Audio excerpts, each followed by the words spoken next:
C'est une période noire pour l'aviation civile. La disparition du vol AH-5017 d'Air Algérie avec ses 116 passagers, c'est la troisième tragédie aérienne en seulement une semaine.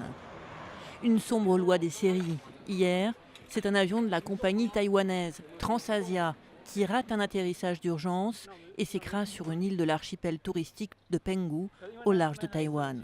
Sur les 58 passagers présents dans l'appareil, 48 sont tués, dont 2 Françaises, des étudiantes en médecine, en voyage d'études. Les causes du crash ne sont pas encore connues. Les très mauvaises conditions météorologiques pourraient être en cause. Jeudi dernier, le vol MH17 de la Malaysia Airlines est abattu au-dessus de l'Ukraine. 298 personnes à bord, aucun survivant. Armée ukrainienne et séparatistes pro-russes se renvoient toujours la responsabilité de la catastrophe, s'accusant mutuellement d'avoir tiré un missile.